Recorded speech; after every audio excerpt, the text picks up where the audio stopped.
ನಾವು ರೈತಾಗಿ ಒಂದು ಮಾತು ಕೇಳ್ತೀವಿ ನಿಮಗೆ, ಏನಪ್ಪ ಅಂದ್ರೆ ರೈತರಿಗೆ ಕೇಳಲ್ದರ ಸಕ್ಕರೆ ರೇಟ್ ಹೆಚ್ಚು ಮಾಡ್ತೀರಿ, ಕಬ್ಬಿನ ರೇಟ ಹೆಚ್ಚು ಮಾಡೋದಿಲ್ಲ.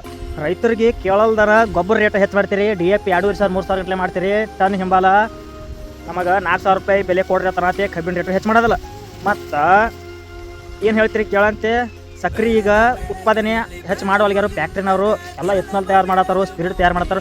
ಹೌದು ರೀ, ಅವ್ರು ಏನು ಬೇಕಾದ್ರೆ ತಯಾರು ಮಾಡೋಲ್ಲಕ್ಕ ತಯಾರು ಮಾಡತ್ತಾರ ತಂದ ಅಂತ ಅವ್ರಿಗೆ ಲಾಭ ಇಲ್ದಾರ ಮಾಡ್ತಾರನವ್ರು.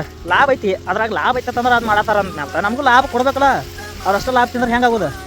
ಬ್ಯಾಸಿಗ್ಯಾಗ ಕಬ್ಬು ಒಣಗೈತಿ, ಅದನ್ನ ಕಬ್ಬು ಎಷ್ಟು ಹಸಿರೈತಿ ಅದನ್ನಷ್ಟು ಫುಲ್ ಬೆಳೆಸ್ಬೇಕು. ನಾವು ಸ್ವಲ್ಪ ಟನ್ನೇಜ್ ಹೆಚ್ಚು ಮಾಡ್ಕೋಬೇಕು. ಈ ಸಲದ ಆಗಿದ್ದು ಸಾಲ ತೀರಿಸ್ಬೇಕಂತಂದು ನಮ್ಮ ರೈತರ ಗುದ್ದಾಡಕತ್ತಾರ.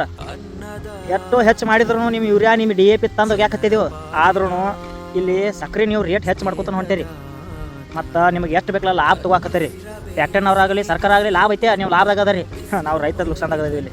ಅದ್ರಾಗ ಯಾರು ಕೇಳೋಲ್ಲ, ಯಾರು ಹೇಳೋರಿಲ್ಲ. ನಿಮಗೆ ಆಕೈತಿ 4,000 4,500 5,000 ತಕ ತಗೋತಕ ನಮ್ಮ ರೈತ ಸಂಘದಾರಂತೂ ಬಿಡೋದಿಲ್ಲ.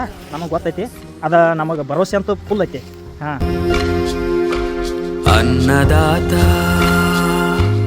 ಅನ್ನದಾತ